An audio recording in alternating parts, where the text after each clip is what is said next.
Good morning everyone and welcome back to my channel. কেমন আছো তোমরা সবাই? আশা করছি সবাই ভালো আছো আর আমিও ভালো আছি। প্রতিদিন সকালটা আমার একটু দেরি করেই শুরু হয়। অনেক ভাবি যে সকালবেলা তাড়াতাড়ি ঘুম থেকে উঠবো, বাট কিছুতেই হয়ে ওঠে না। এখন বাজে সকাল 8:30 আর আজকে হচ্ছে জুনের 2 তারিখ।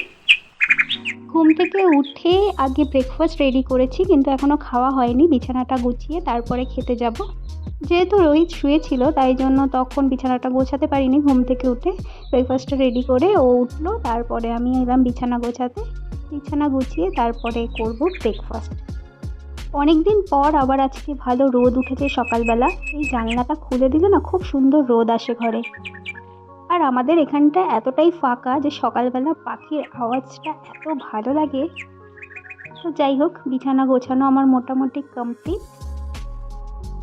তো চলো এবার রান্নাঘরে যাওয়া যাক। ব্রাশ করে ব্রেকফাস্ট নিয়ে চলে এসেছি। আজকে ব্রেকফাস্টে ছিল ব্রাউন ব্রেড, পিনাটস বাটার, একটা ডিম পোচ আর দুধ চা। দুধ চাটা আমি কিছুতেই ছাড়তে পারি না সকালবেলা।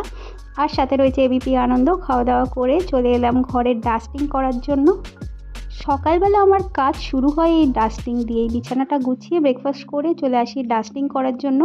প্রত্যেক দিন ঘর পরিষ্কার করি, তবুও জানি না কোথা থেকে এত ধুলো চলে আসে। একদিন যদি ডাস্টিং না করি মনে হবে যে এই বাড়িতে মানুষ থাকে না, তাই জন্য এত ধুলো পড়ে আছে। 10 মিনিট এই ডাস্টিং করার পিছনে বা ঘরটাকে গুছিয়ে রাখার পিছনে যদি টাইম দেওয়া যায়, তাহলে কিন্তু প্রতিদিনই ঘরটা থাকে সুন্দর পরিষ্কার। আমাদের মতো হাউসওয়াইফদের বেশিরভাগ টাইমটাই কিন্তু ঘরে কাটে, তাই জন্য ঘরটা একটু পরিষ্কার আর গোছানো থাকলে মন মেজাজও ভালো থাকে। মেনলি আমি সকালবেলাই ডাস্টিংটা করি। কোনো দিন যদি খুব দেরি হয়ে যায় বা সকালবেলা বাজারে যাওয়ার থাকে, সেক্ষেত্রে আমি রান্না বসিয়ে দিয়ে রান্নার ফাঁকে ফাঁকে এই কাজগুলো করে নিই। তো ডাস্টিং করে আমি চলে এলাম রান্নাঘরে। কি রান্না করব সেগুলোই ফ্রিজ থেকে বার করছি।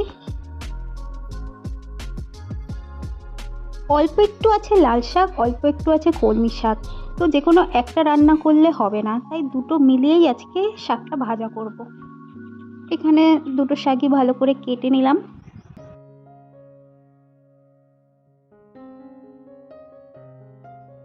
আর আজকে যেহেতু রবিবার, তো মাংসটা তো একদমই মাস্ট। তো চিকেন করব বলে এখানে পেঁয়াজগুলোকেও কেটে নিচ্ছি।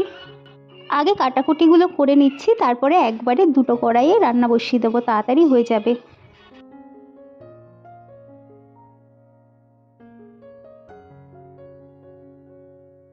শাক ভাজার মধ্যে রসুন দিলে কিন্তু খুবই ভালো লাগে খেতে। তো এখানে একটু রসুনও কুচিয়ে নিচ্ছি। এখানে আমি শাক ভাজা বসিয়ে দিয়েছি। শাক ভাজাটা হোক, এদিকে মাংসটাও বসিয়ে দেবো। এখানে সব কিছু রেডি করে নিয়েছি।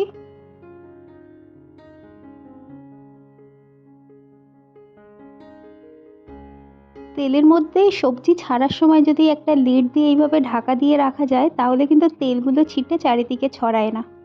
এতে গ্যাস বা রান্নাঘরের আশেপাশটা ময়লা কম হয়। তো এখানে আমি চালটাও ধুয়ে নিয়েছি। চালটা একটু ভিজিয়ে রাখবো, একটু পরে ভাতটা বসাবো। আর চাল ধোয়া জলটাকে আমি রেখে দিই। এটা গাছের গোড়ায় দিলে গাছ খুব ভালো থাকে।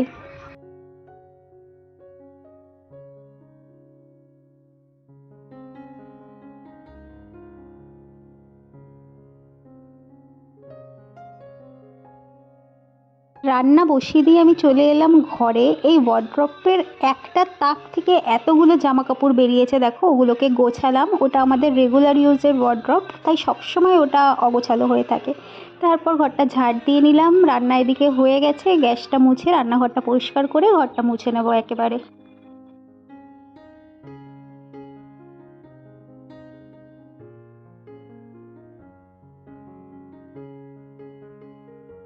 ঘরের কাজকর্মের পাশাপাশি কিন্তু আমি নিজের যত্ন নিতে ভুলি না।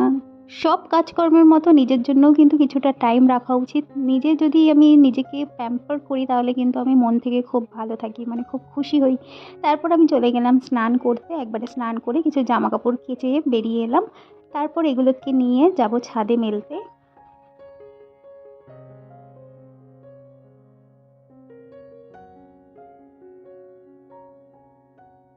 গরমকালে এই দুপুরবেলাটা ছাদে আসলে প্রচণ্ড কষ্ট হয়, মানে রোদের এত তাপ। স্নান করে উঠেও যেন গরম লাগছে।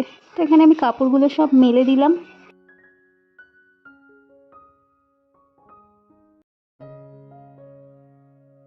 আমাদের এই অ্যাডিনিয়াম গাছটায় কিন্তু সবসময়ই ফুল থাকে।